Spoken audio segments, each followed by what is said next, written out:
வன்பூர் கிராமம் காட்டுக்கு பக்கத்துல அமைஞ்சிருக்கிற ஒரு பசுமையான கிராமம். அங்க இருக்கிற மக்கள் அந்த காட்டுல கிடைக்கிற பழங்கள், பூக்கள், மூலிகைகள் எடுத்துட்டு போய் அடுத்த கிராமத்துல வியாபாரம் பண்ணி அவங்களோட வாழ்க்கையை நடத்திட்டு வந்தாங்க. பழங்கள் வாங்கிக்கோங்க, ஃப்ரெஷ்ஷான இன்னைக்கு வந்த பழங்கள். சரிம்மா, இந்த மாதுளை எவ்வளோ? அதுவாக்கா 50 ரூபாய்க்கு 1 கிலோ. நேராக காட்டிலேருந்து பறிச்சிட்டு வந்தது. எங்களுடைய காடு தான் எங்களுக்கு உயிர். வன்பூர்லேருந்து வந்திருக்கியா? ஆமாங்க்கா. நீங்கள்லாம் அதிர்ஷ்டம் செஞ்சவங்க. இவ்வளோ பெரிய காடே உங்கள் கையில் தான் இருக்குது. ஆமாங்க்கா, அது என்னமோ உண்மைதான். ஒரு வேலை பண்ணு, 20 ரூபாய்க்கு இந்த இழந்த பழமும் கொடு. ஆனால் கிராமத்தோட வியாபாரி தன்சுக்லால் ரொம்பவே பேராசை பிடிச்சவர். காட்டில் இருக்கிற மரங்களை வெட்டி அந்த மரங்களை வியாபாரம் பண்ணுறவர். அப்புறம் பயங்கரமாக பணம் சம்பாதிப்பார். என்ன இது இவ்வளோ கம்மியா? இவ்வளோ கம்மியான பணத்தில் நீ 50 கிலோ மரத்தை எடுத்துட்டு போயிடுவியா? தன்சுக்லால் ஐயா, இந்த தடவை கொடுத்துருங்க, அடுத்த தடவை பணம் கொடுக்குறேன். நான் உங்களோட பழைய கஸ்டமர்ல. உனக்கு என்ன மூளை குழம்பிடுச்சா? நான் இங்கே வியாபாரம் பண்ண உட்காந்துட்டு இருக்கேன், சமூக சேவை பண்ணல. பணம் இருந்தா எடுத்துட்டு போ, இல்லைன்னா இங்கேருந்து கிளம்பு. தன்சுக்லால் மரங்களை வெட்டுறதுனால அந்த காட்டில் மரங்கள் குறைய ஆரம்பிச்சது. ஒரு நாள் நீலமா தன்னோட வீட்டில் இருந்து காலையில் காட்டை நோக்கி போயிட்டு இருந்தா. அவள் அங்கே இருக்கிற நிலையை பார்த்ததும் அவளுக்கு ரொம்பவே அதிர்ச்சி ஆயிடுச்சு. என்ன இது? இந்த காடு எப்படி காத்துல பறக்குது? ஐயோ கடவுளே, என்ன நடக்குது இங்க? நான் இப்பவே போய் கிராமத்து ஜனங்க கிட்ட இதை சொல்லி ஆகணும். வன்பூர் கிராமத்தோட காடு காத்துல பறக்கத பார்த்ததும் நீலிமா அங்கிருந்து ஓடி போய் மொத்த கிராம ஜனங்க கிட்டயும் சொல்லிட்டாங்க. அவங்க சொன்னதை கேட்டுட்டு இளைஞரணி தலைவர் அஜய் என்ன சொன்னார்னா, இது ரொம்ப வித்தியாசமான விஷயமாச்சு. காடு காத்துல பறக்குதா? எனக்கு என்ன தோணுதுன்னா, இது கண்டிப்பா ஏதாவது பூதத்தோட விளையாட்டா இருக்கும்.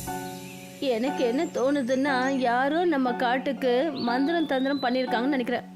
அட, இந்த மாதிரி காடு காத்துல பறந்துகிட்டு இருந்தா நம்மளால எப்படி நம்ம வாழ்க்கையை நடத்த முடியும்? அதுல பழங்களையோ பூக்களையோ எப்படி பறிக்கிறது, எப்படி வியாபாரம் பண்றது? கிராமத்து ஜனங்கள்லாம் செத்தே போயிடுவாங்க. அஜய் அவங்க பேசுறதை தடுத்து என்ன சொன்னார்னா, நீலிமா அக்கா, நீங்க அமைதியா இருங்க, அப்படிலாம் ஒன்றும் இல்லை. விஷயம் என்னன்னு நாம அந்த இடத்துக்கு போனாதான் தெரிஞ்சுக்க முடியும். ஐயோ இல்லப்பா, நாங்க அங்க வரமாட்டோம், எங்களுக்கு பயமா இருக்கு. கிராமத்து ஜனங்க எல்லாரும் சேர்ந்து பறக்கிற காட்டுக்கு போக கூடாதுன்னு முடிவு பண்ணாங்க. ஆனா அஜய் ரொம்ப துணிச்சலானவன், படிச்சவனும் கூட. இந்த பேய் ஆத்மாக்கள் மீதெல்லாம் அவரு நம்பிக்கை வைக்கிறது கிடையாது. நானே போறேன், போய் விஷயம் என்னன்றத பாக்குறேன். ஆனா நீ வேறப்பா, எப்படி போவ? அதான் அந்த காடு காத்துல பறக்குதுங்கிறனே.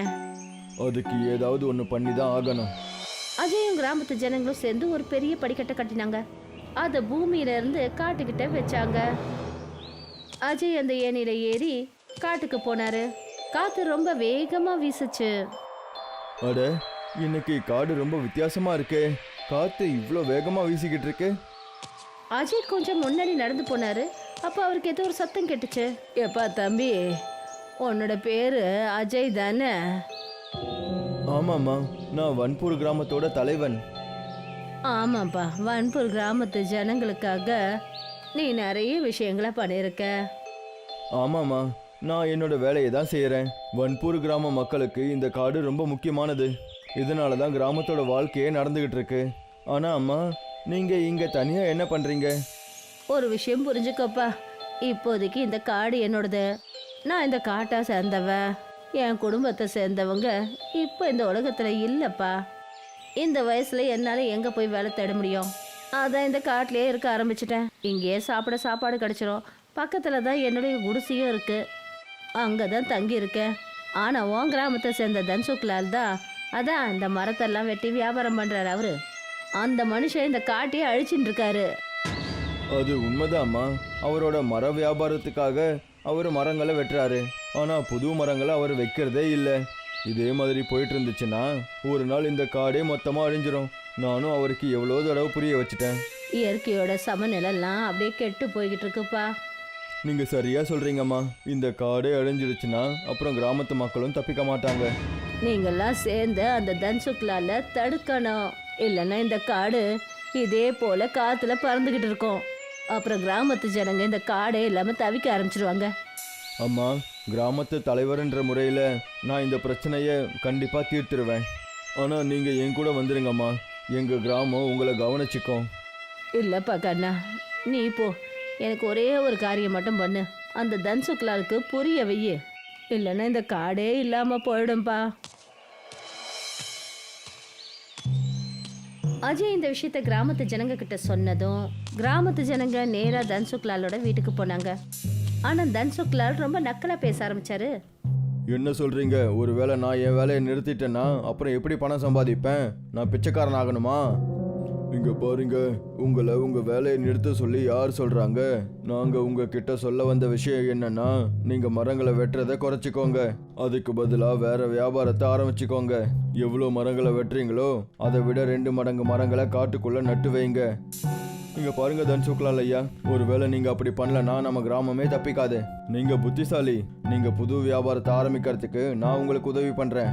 நம்ம கிராமத்தில் இருக்கிற அற்புதமான மூலிகைகளை நம்ம மார்க்கெட்டில் விற்று நிறைய பணம் சம்பாதிக்க முடியும்.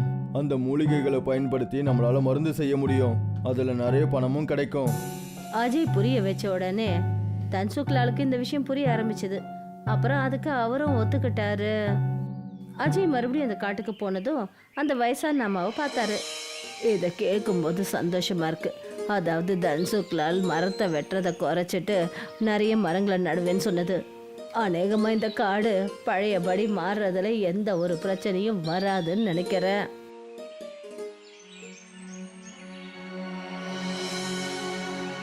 மறுநாள் அந்த காடு பழையபடி ஆனதும் கிராமத்து ஜனங்க அந்த காட்டுல ஒன்று சேர்ந்தாங்க. அட தன்சுக்லால், காடு பழையது மாதிரி ஆயிடுச்சு. இப்போ நீங்களும் அஜயும் சேர்ந்து உங்களோட வேலைகளை ஆரம்பிக்கலாம். ஆனா ஆமாங்க, இவங்க அவங்க வேலையை முதல்ல பார்க்கட்டும். ஆனா நாமளும் நம்மளுடைய வேலையை மறுபடியும் ஆரம்பிக்கணும்ல. 2 நாள்ல சல்லி காசு கூட சம்பாதிக்கல. அட நிலிமாக்கா, ஏன் கவலைப்படுறீங்க? இப்போதான் எல்லாம் சரியாயிடுச்சுல்ல. தன்சுக்லாலும் அஜயும் 2 பேரும் சேர்ந்து காட்டுல இருந்து மருந்து மூலிகைகள் இது எல்லாத்தையும் சிட்டில இருக்கிற ஒரு மூலிகை மருந்து கம்பெனிக்கு வித்தாங்க. பணம் கொடுக்கும்போது அஜய் சொன்னாரு, தன்சுக்லால், நான் தான் சொன்னேன்ல உனக்கு நல்ல லாபம் கிடைக்கும்னு. ஆமாப்பா, நீயே பாரு, இந்த வேலை இவ்வளோ நல்லபடியா நடக்கும்னு நான் கொஞ்சம் கூட யோசிச்சு பார்க்கவே இல்லை. தன்சுக்லால், காட்டை பாதுகாப்பா வச்சுக்கோ. நீ ஒரு வேலை பண்ணு, இந்த மர வியாபாரம் இருக்குல்ல அதை முழுசா நிறுத்திடு. நாம காட்டை எந்த அளவுக்கு காப்பாத்துறோமோ அந்த அளவுக்கு காடும் நம்மளை காப்பாத்தும். அதை பத்தி யோசிக்கிறேன். தன்சுக்லாலோட முக்கியமான ஆளு பீமா வேர்கள் கிழங்குகளுக்காக நிலத்தை தோண்டினாரு. அவருக்கு ஒரு பானை கிடைச்சது. அதுல புதையல் இருந்தது. பீமா அந்த பானையை எடுத்துக்கிட்டு தன்சுக்லால் அப்புறம் அஜயை பார்க்க வந்தாரு. அவங்க 2 பேரும் ஆலமரத்தடியில பேசிட்டு நின்றுட்டு இருந்த போது, முதலாளி, இது என்னன்னு பாருங்க, புதையல் கிடைச்சிருக்கு. நான் தோண்டும் போது இது கிடைச்சிது. அடேங்கப்பா, இவ்வளோ நிறைய தங்க நகைகள் நாணயங்களா? நான் இதை விற்று பெரிய பணக்காரன் ஆயிடுவேன். தன்சுக்லால், நீங்க என்ன பேசிட்டு இருக்கீங்க? இந்த புதையல் நமக்கு காட்டுல இருந்து கிடைச்சது. இதுல யாருக்கும் தனியான அதிகாரம் கிடையாது. இதை பயன்படுத்தி நம்ம காட்டுல இன்னும் நிறைய மரங்களை வைக்கணும். கிராமத்துக்கு ரோடு, ஹாஸ்பிட்டல், ஸ்கூல், அப்புறம் குடிக்க சுத்தமான தண்ணி, அதுக்கான ஏற்பாடுகளை செய்யணும். அப்படின்னா நீ இதை உன்னோட வீட்டுக்கு எடுத்துட்டு போய் இதுல இருந்து பாதி புதையலை உனக்கு சொந்தமாக்கிக்க போற, அப்படிதானே? தன்சுக்லால் ஐயா, இந்த புதையல் என்னோட வீட்டுக்கும் போகாது, உங்க வீட்டுக்கும் வராது. இது இந்த காட்டோட சொத்து. இது இந்த இடத்துல தான் இருக்கணும். அஜய் சொன்னதை கேட்டுட்டு பேராசை பிடிச்ச தன்சுக்லால் அப்போதைக்கு அமைதியா இருந்தாரு. தன்னோட வீட்டுக்கு வந்ததுக்கு அப்புறமா பீமா கிட்ட என்ன சொன்னாருன்னா, பீமா, அந்த மண்பானை புதையல் பத்தின விஷயம் இன்னும் என் மூளைக்குள்ள ஓடிக்கிட்டே தான் இருக்கு. என்ன பண்றது முதலாளி? இன்னைக்கு ராத்திரியே போய் அந்த மண்பானையை நாம திருடிடுவோம். யாரோ அதை திருடிட்டான்னு சொல்லுவோம். உங்க மேல குறை சொல்றதுக்கு யாருக்கு தைரியம் இருக்கு? அந்த பானை எனக்கு தான் வேணும். இன்னைக்கு ராத்திரியே அந்த பானையை எனக்கு சொந்தமாக்க போறேன். பௌர்ணமி நிலவுல காட்டுல ஏதோ ஒரு சலசலப்பு ஏற்பட்டுச்சு. தன்சுக்லால் அந்த பானை கிட்ட வந்து பானைக்குள்ள கையை விட்டாரு. ஒரு பாம்பு தன்சுக்லால கடிச்சிருச்சு. தன்சுக்லாலோட அலறல் சத்தம் அந்த காட்டுல எதிரொலிச்சது. காடு மறுபடியும் காத்துல பறக்க ஆரம்பிச்சது. அதை பார்த்துட்டு அஜய் காட்டுக்கு வந்த போது அவங்க முன்னாடி வயசான அம்மா நின்றுட்டு இருந்தாங்க. தன்சுக்லால் இறந்து கிடந்தாரு. அவரோட வாயிலிருந்து நுர தள்ளிட்டு இருந்தது. இங்க என்ன ஆச்சு? தன்சுக்லாலுக்கு என்ன ஆச்சு? அவரு இறந்துட்டாரு. அவர் இந்த பானையில இருந்த புதையில திருடுறதுக்கு முயற்சி பண்ணாரு. பாம்பு அவரை கொத்திடுச்சு. தன்சுக்லால் அவரோட பேராசையால தோத்துட்டாரு. இந்த நிலைமைக்கு காரணம் அவரோட அந்த பேராசை தான். ஆனா அம்மா, உங்களுக்கு இதெல்லாம் எப்படி தெரியும்? இப்படி கேட்டதும் அந்த வயசான அம்மா தன்னுடைய ஒரிஜினல் ரூபத்துக்கு வந்தாங்க. அஜய், நான் வன தேவதை. நான் இந்த காட்டை பாதுகாத்துட்டு வரேன். நான் தான் இந்த காட்டை பறக்க வச்சு கிராமத்தை விட்டு தூரமாக்கினேன். இந்த தன்சுக்லால் மாதிரி ஆட்கள்னால இன்னைக்கு இந்த காடே ஆபத்துல இருக்கு. அன்னைக்கு நான் முதல்ல உன்னை பார்த்தப்போ உன்னை மாதிரி ஒரு நல்ல ஆளு இந்த காட்டை நிச்சயம் காப்பாத்துவான்னு நினைச்சேன். ஆனா தன்சுக்லால் போல பேராசை பிடிச்ச ஆட்கள் இந்த காரியத்துக்கு ரொம்பவும் தடையாகி இருந்தாங்க. வனதேவதை சொன்னதை கேட்டதும் தன்சுக்லாலோட தவறை பத்தி அஜய் உணர ஆரம்பிச்சாரு. ஏன்னா அவர் ஒரு நல்ல மனிதர். இங்க பாருங்க தேவி, நான் ஒத்துக்கிறேன். தன்சுக்லால் ஒரு பேராசை பிடிச்ச வியாபாரி. அவர் தவறும் செஞ்சிருக்காரு. ஆனா தேவி அம்மா, இதுல அவரோட மனைவி குழந்தைங்களுக்கு என்ன சம்மந்தம் இருக்கு? இவர் இல்லாம அவங்க நிலைமை என்ன ஆகும்? நீங்க இவர் மேல தயவு காட்டி மறுபடியும் இவருக்கு உயிரை கொடுத்துருங்க. நான் வாக்கு கொடுக்குறேன், இனிமே இவர் இந்த காட்டை விட்டு தூரமா தான் இருப்பாரு. ஒருவேளை இவர் அப்படி பண்றதுக்கு சம்மதிக்கலைன்னா அப்போ நான் கிராமத்து மக்கள் உதவியோட இவரை கிராமத்தை விட்டு வெளியே அனுப்பிடுறேன். நீங்க இவருக்கு உயிர் கொடுத்துருங்க. அற்புதம் விஜய், நீ ஒரு நல்ல தலைவன் மட்டும் இல்ல, நீ ஒரு நல்ல மனுஷனும் கூட. இவனை நான் இப்பவே உயிர்ப்பிக்கிறேன். ஆனா இவனுக்கு புரிய வை, காட்டுல மரங்களை வெட்டக்கூடாது. சரி, நான் அதே மாதிரி செய்கிறேன். வனதேவி கையிலிருந்து வந்த பிரகாசமான ஒளி தன்சுக்லாலுக்கு மீண்டும் உயிரை கொடுத்தது. தேவி மறைஞ்சிட்டாங்க. காடு பழைய நிலைக்கு வந்தது. அவர்கிட்ட அஜய் எல்லா விஷயங்களையும் சொன்னதும் தவற உணர்ந்து தன்னோட கண்கள் கலங்க ஆரம்பிச்சது. என்ன மன்னிச்சிடு, நான் என்னோட பேராசையால குருடன் ஆயிட்டேன். எனக்கு பணத்தை தவிர எதுவுமே தெரியாம போயிடுச்சு. ஆனா நான் இப்போ என்னோட தவறுகளை உணர்ந்துட்டேன். அஜய், நான் இன்னைக்கே காட்டுல மரங்களை வெட்டுற வேலையை விட்டுடுறேன். இனிமே காட்டோட நன்மைக்காக வேலை செய்வேன். தன்சுக்லால், நாம அப்படிதான் பண்ணி ஆகணும். அப்போதான் நம்மளோட வருங்கால தலைமுறைக்கு நம்மளால நல்ல எதிர்காலத்தை தர முடியும். நாம நம்ம பேராசையை விட்டுட்டு மனிதர்களுக்காக வாழணும். வெயில்ல மதிய நேரத்துல கிராமத்தோட மத்தியில சில விவசாயிகள் உட்கார்ந்துருந்தாங்க. அவங்க எல்லாரோட முகத்திலையும் சோர்வும் கவலையும் தெரிஞ்சது. ஜமீன்தாரோட ரவுடிங்க கிராமத்துல சுத்திக்கிட்டு இருந்தாங்க. அசோக் ஒரு மூலையில தன்னுடைய மனைவி லீலா கிட்ட ஏதோ பேசிக்கிட்டு இருந்தாரு. லீலா, அந்த பைரவ் சிங் நம்மளோட உயிரையே எடுத்துருவான். நிலத்தை பறிச்சுக்கிட்டு அவன் என்ன பண்ணுவான்? நிலத்துல எதுவுமே விளையவே மாட்டேங்குது. அப்புறம் எதுக்கு அவன் அவ்வளோ பேராசைப்படுறான்? என்னங்க, கோவப்படுறதுனால எதுவும் நடக்க போறதில்ல. நம்ம நிலத்தை காப்பாத்திக்க வேற ஏதாவது வழியை கண்டுபிடிக்கணுங்க. என்ன வழி கண்டுபிடிக்கிறது? மழையும் வர மாட்டேங்குது, விளைச்சலும் வர மாட்டேங்குது. நம்மளோட தரிசு நிலத்துல எதுவும் வளர மாட்டேங்குது. இனிமே இந்த கிராமத்துல வாழ்றது மரணத்தை கூப்பிடுறதுக்கு சமம். அப்பதான் கிராமத்தோட தலைவர் ராம்தாஸ் அவங்க கிட்ட வந்தாரு. அசோக், நீ சரியா தான் சொல்ற. பைரவ் சிங் கிராமத்தை நரகமாக்கி வச்சிருக்கான். ஆனா இங்க பாருப்பா, ஒருவேளை உன்ன மாதிரி ஆளுங்க தோல்வியை ஒத்துக்கிட்டா இந்த கிராமத்தோட நிலைமை என்ன ஆகும்? தலைவரே, நான் போராட தான் நினைக்கிறேன். ஆனா எப்படி? என்கிட்ட இப்போ எதுவுமே இல்லையே. உன்கிட்ட உன்னோட உழைப்பும் தைரியமும் இருக்கு அசோக், அதை மறந்துடாத. அசோக் அமைதி ஆயிட்டாரு. ஆனா அவரோட கண்கள்ல கேள்வியும் கோவமும் நல்லா தெளிவா தெரிஞ்சது. மறுநாள் அசோக் ரொம்பவும் சோர்ந்து போய் காட்டு பகுதியில உட்கார்ந்துருந்தாரு. அவருடைய முகத்துல ரொம்ப கவலைகள் தெரிஞ்சது. திடீர்னு அவருக்கு மரங்களுக்கு பின்னாடி ஏதோ நடக்கிற சத்தம் கேட்க ஆரம்பிச்சது. ஒரு வயசான ஆளு கம்ப ஊனிக்கிட்டு மெல்ல மெல்ல அசோக் கிட்ட வந்தாரு. என்னப்பா யோசிச்சுட்டு இருக்க? நீங்க யாரு? அப்புறம் இந்த யாரும் இல்லாத இடத்துல என்ன பண்றீங்க? நான் ஒரு வழிபோக்கன். ஆனா நான் எங்கேயும் தொலைஞ்சு போகவே மாட்டேன்.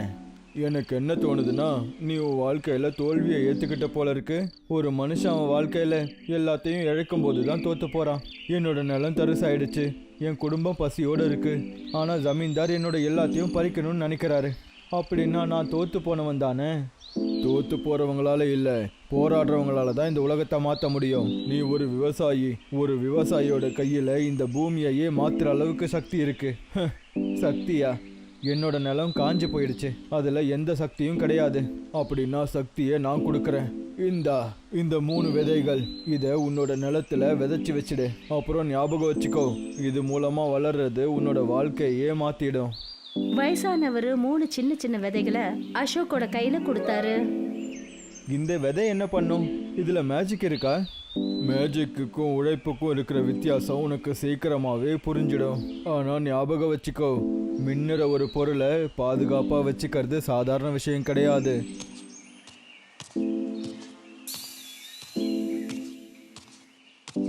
என்னங்க, அந்த வயசானவர் யாரு? இந்த விதைகள் நமக்கு நிச்சயமா உதவியா இருக்குமா? எனக்கு எதுவும் தெரியல லீலா. ஆனால் ஒரு விதையை விதைக்கிறதுனால நமக்கு எந்த பிரச்சனையும் கிடையாதுல்ல. ஒருவேளை இதுவே நம்ம கடைசி நம்பிக்கையாக இருக்கலாம். உங்களுக்கு இது மேல நம்பிக்கை இருக்குன்னா எனக்கும் நம்பிக்கை இருக்கு. நம்மளோட உழைப்பும் பிரார்த்தனையும் நிச்சயம் வெற்றியை கொடுக்குங்க. அசோக்கும் லீலாவும் விதைய விதைச்சிட்டு ஒருத்தர் பார்த்துக்கிட்டாங்க. அவங்களுடைய முகத்துல நம்பிக்கையும் பயமும் தெரிஞ்சது. இப்போ நம்ம காத்துக்கிட்டு தான் இருக்கணும். இந்த விதைகள் என்ன செய்ய போகுதுன்னு நம்ம பொறுத்திருந்து தான் பார்த்தாகணும். 2 பேரும் அவங்க குடிசைக்கு திரும்பி வந்தாங்க. காலையில விடிஞ்சதும் அசோக்கும் லீலாவும் அவங்களோட வயலுக்கு போனாங்க. அவங்களுடைய வயலுக்கு போனதும் அவங்களுக்கு ஒரு விசித்திரமான அதிசயம் தென்பட்டுச்சு. பூமியிலிருந்து அதிசய சின்ன சின்ன செடிகள் வளர்ந்துருந்தது. அந்த செடிகள் இரவுல தெரியிற நட்சத்திரங்கள் மாதிரி மின்னுச்சு. என்னங்க இது? நம்மளுடைய பூமி வறண்டு போயில இருந்தது. இந்த செடி எப்படிங்க விளைஞ்சது? இந்த விதைகள் எல்லாத்தையும் அந்த வயசானவர் தான் கொடுத்தாரு. ஆனா இது எதுவும் சாதாரண மரம் மாதிரி தெரியல லீலா. இதை பார்க்கும்போது எப்படி இருக்குன்னா தேவலோகத்துல வளர்ற செடி மாதிரி தெரியுது. என்னங்க, இது உண்மையிலேயே பெரிய அற்புதங்க. நம்ம பூமிக்கு ஒரு விடுவு காலம் வந்துருச்சுங்க. இனிமே நம்ம கிராமமும் நல்லபடியா மாறிடுங்க. அசோக்கும் லீலாவும் ஒரு நொடி சந்தோஷப்பட்டாங்க. ஆனா லீலா, ஒருவேளை கிராமத்து மக்களுக்கும் ஜமீன்தாருக்கும் இதை பத்தி தெரிஞ்சிடுச்சுன்னா அப்புறம் இந்த அற்புதமே நமக்கு பெரிய பிரச்சனையா மாறிடும். நாம எச்சரிக்கையா இருக்கணுங்க. ஆனா உண்மையை ரொம்ப நாள் மறைச்சு வைக்க முடியாதுங்களே. மறுநாள் கிராமத்து ஜனங்க அந்த வயல்கிட்ட வந்து சேர்ந்தாங்க. எல்லாரும் அந்த அதிசய செடியை பார்த்தாங்க. அவங்களோட கண்ணில் ஆச்சரியமும் சந்தோஷமும் இருந்தது. ஆனா அந்த கூட்டத்துக்கு நடுவுல ஜமீன்தாரோட ஒரு ஆளு அதை பார்த்துட்டு கபர் சிங்க்கு அந்த விஷயத்த சொல்றதுக்காக அவன் ஓடினான். அசோக் அண்ணே, இந்த செடி எங்கேருந்து வந்துச்சு? இது பெரிய அற்புதம் மாதிரி தெரியுதே. இங்க பாருங்க அண்ணே, இது கடவுளோட ஆசீர்வாதம். நான் கஷ்டப்பட்டு உடைச்சேன்ல, இது அதுக்கான பலன். ஒருவேளை இந்த செடி எங்களோட வயல்லையும் விளைஞ்சிருச்சுன்னா அப்புறம் எங்களோட வாழ்க்கையே மாறிடுமே. அசோக், உன்னோட வயல்ல ஒரு புது நம்பிக்கை தெரிய ஆரம்பிச்சிருக்கு. ஆனா நீ ரொம்ப ஜாக்கிரதையா இருக்கணும். இந்த விஷயம் ஜமீன்தாருக்கு தெரிஞ்சதுன்னா அவர் உன்கிட்ட இருந்து இதை கண்டிப்பா பறிச்சுக்குவாரு. அசோக் ஏதோ சொல்றதுக்கு வந்தாரு. ரொம்ப தூரத்துல பைரவ் சிங்கும் அவங்களோட ஆட்களும் வரது தெரிஞ்சது. பைரவ் சிங் தன்னுடைய ஆட்களை கூட்டிக்கிட்டு அந்த வயலுக்கு வந்தாரு. அவருடைய முகத்துல கோபமும் பேராசையும் தெரிஞ்சது. அவர் அந்த வயல்ல அற்புதமான செடிகளை பார்த்தாரு. அப்படின்னா இதுதான் உன்னோட அற்புதமா அசோக்? என்னோட வயலில் இந்த மாயச்செடியை வளர வச்சு நீ என்னோட கண்ணிலேயே மிளகா பொடி போடலான்னு யோசிக்கிறியா? ஜமீன்தார் ஐயா, இந்த நிலம் என்னோடது. நான் கஷ்டப்பட்டு வேர்வை சிந்தி உழைச்ச நிலம்.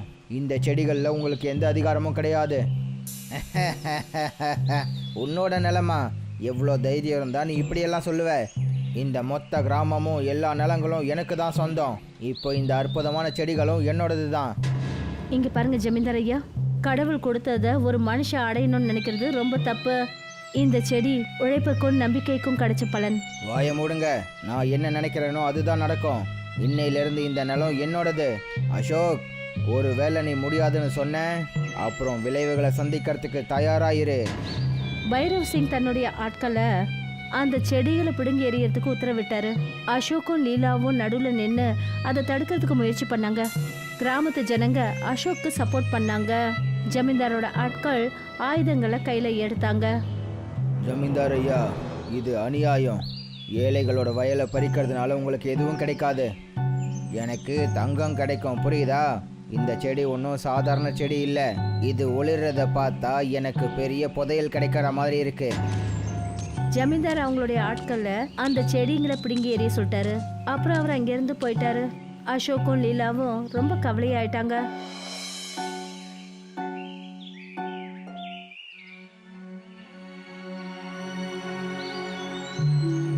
அசோக்கும் லீலாவும் அவங்க வீட்டு வாசல்ல உட்கார்ந்துருந்தாங்க. 2 பேரும் ரொம்ப கவலையோட இருந்தாங்க. அந்த வயசானவர் மறுபடியும் ஒரு முறை அவங்க முன்னாடி தோன்றினாரு. அசோக், நான் உனக்கு ஏற்கனவே எச்சரிக்கை கொடுத்தேன். இந்த செடிகள் ஒளிர்றது உன்னோட உழைப்புக்கான பலன் மட்டும் இல்லை, அது ஒரு ரகசியத்துக்கான வழி. அது என்ன ரகசியம்? இந்த செடி நட்சத்திர உலகத்துக்கான வழியை திறக்கும். அங்க இருக்கிற புதையலை அடையறதுக்கான வழி. ஆனா பேராசை கொண்ட மனுஷங்களால் அங்க போகவே முடியாது. அப்படி அது உண்மைன்னா அந்த ஜமீன்தார் அங்க போறதுக்கும் முயற்சி பண்ணுவாரு. இப்போ நாங்க என்ன பண்றது? நீங்க நட்சத்திர உலகத்துக்கான வழியை திறந்தாகணும். ஆனா ஞாபகம் வச்சுக்கோங்க, யாரெல்லாம் அங்க போறாங்களோ அவங்க மனசுல உண்மையான விஷயங்களோட தான் அங்க போகணும். அசோக்கும் லீலாவும் ஒருத்தர் பார்த்துக்கிட்டாங்க. அவங்க முகத்துல பயம் அப்புறம் தைரியமும் தெரிஞ்சது. இனிமே ஜமீன்தார் கிட்ட மோதித்தான் பார்க்கணும்னு அவங்க முடிவு பண்ணிட்டாங்க. அந்த வயசானவர் லீலாவையும் அசோக்கையும் வயலுக்கு கூட்டிட்டு வந்தாரு. அந்த செடிகளோட பிரகாசம் முன்னை விட அதிகமாயிடுச்சு. ஏதோ வானத்துல நட்சத்திரங்கள் ஒளிர்ற மாதிரி தெரிஞ்சது. அசோக், நேரம் வந்துடுச்சு. இந்த செடிகளோட வெளிச்சம் நட்சத்திர உலகத்தோட கதவை திறந்துட்டு இருக்கு. நீங்க 2 பேரும் உடனே அங்க போகணும். ஆனா ஞாபகம் வச்சுக்கோங்க, புதையல் கிட்ட போறது சாதாரண விஷயம் கிடையாது. பேராசையும் பயமும் உங்களோட ரொம்ப பெரிய எதிரியா இருக்கும். ஒருவேளை இதால எங்க கிராமத்துல இருக்கிற தரிசு நிலங்கள் வளமாகும்னா நாங்க இந்த பரீட்சைக்கு தயாரா இருக்கோம். நாங்க எங்க உழைப்பாலையும் நேர்மையாலையும் இதுவரைக்கும் பயணம் செஞ்சு வந்திருக்கோம். இனி நாங்க பின்னாடி விலக மாட்டோம். வயசான மனிதர் மந்திரத்தை சொன்னாரு. செடிகளோட பிரகாசம் அதிகமாயிடுச்சு. பயங்கரமான ஒளியோட பூமி வெடிக்க ஆரம்பிச்சது. ஒரு மாய கதவு உருவாச்சு. அசோக்கும் லீலாவும் மெல்ல மெல்ல அதுக்குள்ள நுழைஞ்சாங்க. அசோக்கும் லீலாவும் நட்சத்திர உலகத்துக்கு போனாங்க. அந்த இடம் மாய நிறைஞ்ச இடமா இருந்தது. எல்லா புறமும் நட்சத்திரங்களோட வெளிச்சமும் அப்புறம் ஸ்வர்ண விருட்சமும் நடுவுல ஒரு குளமும் இருந்தது. அதுல இருக்கிற தண்ணீர்ல இருந்து மெல்லிய வெளிச்சம் வந்துட்டு இருந்தது. அந்த குளத்துக்கிட்ட ஒரு பாதுகாப்பாளர் இருந்தாரு.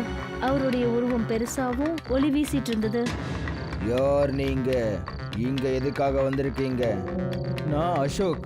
நான் ஒரு விவசாயி. நான் அமிர்த நீரை எடுத்துட்டு போக இங்க வந்திருக்கேன். எங்க தரிசு நிலங்களை வளமாக்கணும்னு நான் நினைச்சிட்டு இருக்கேன். எங்க கிராமத்து ஜனங்களோட பசியை போக்கணும். அமிர்த நீர் கிடைக்கணும்னா அவங்க நேர்மையானவங்களாவும் உண்மையானவங்களாவும் இருக்கணும். இந்த நீர் பேராசை பிடிச்சவங்களை அழிச்சிடும். உங்க மனசுல உண்மை இருக்கா? நாங்க எங்களோட உழைப்பால இந்த செடிகளை உண்டாக்கினோம். எங்களுடைய நோக்கம் எங்களுடைய கிராமத்தை காப்பாற்றணும், அவ்வளோதான். பாதுகாப்பாளர் சிரிச்சாரு. ஆனா அப்பதான் நட்சத்திர உலகத்துல ஒரு வேகமான குரல் எதிரொலிச்சது. பைரவ் சிங்கும் அவருடைய ஆட்களும் மாய நுழைவாயில் வழியா உள்ள வந்துட்டாங்க. அப்போ இதுதான் அந்த புதையலா? அசோக், நீ ஒரு முட்டாள். இந்த புதையல் என்னோடது. இதை நான் தங்கமாவும் பணமாவும் மாற்ற போறேன். அமிர்த நீர் பேராசை பிடிச்சவங்களுக்கு கிடையாது. ஒருவேளை நீ இதை தொட்டன்னா அது உன்னை நிரந்தரமா அழிச்சிடும். யாராலையும் என்னை தடுக்க முடியாது. நான் என்னோட சக்தியால இதை அடைஞ்சே தீருவேன். பைரவ் சிங் அந்த குளத்தை நோக்கி போனாரு. அவர் அந்த அமிர்த ஜலத்தை தொட்ட உடனே அந்த குளத்துல இருக்கிற தண்ணி நெருப்பாலையா மாறுச்சு. பைரவ் சிங்கும் அவரோட ஆட்களும் கத்திக்கிட்டே அங்க அழிஞ்சிட்டாங்க. அசோக்கும் லீலாவும் பயந்து போய் எல்லாத்தையும் பார்த்துட்டு இருந்தாங்க. பாத்தியா, பேராசையோட விளைவு இப்படி தான் இருக்கும். நான் பார்த்தேன், நல்லா புரிஞ்சுக்கிட்டேன். ஆனால் என்னோட நோக்கம் எல்லாமே என்னோட கிராமத்தோட முன்னேற்றம் மட்டும்தான். அப்போ எனக்கு அமிர்த நீர் கிடைக்குமா? நீ உன்னோட உண்மையான மனசாலையும் உன்னோட நேர்மையாலையும் இந்த நீரை அடையறதுக்கான தகுதியை பெற்றுட்ட. எடுத்துக்கோ. அந்த பாதுகாவலர் ஒரு தங்க பானையில அசோக் கிட்ட அமிர்த ஜலத்தை கொடுத்தாரு. அசோக்கும் லீலாவும் திரும்பவும் கிராமத்துக்கு வந்தாங்க. அவங்க அந்த அமிர்த ஜலத்தை அவங்களுடைய மண்ணில் தெளிச்சாங்க. கொஞ்ச நேரத்தில் வறண்டு போன நிலத்துல பசுமை நிறைஞ்சது. வயல்ல பயிர்கள் விளைய ஆரம்பிச்சது. கிராமத்து ஜனங்க சந்தோஷத்துல துள்ளி குதிச்சாங்க.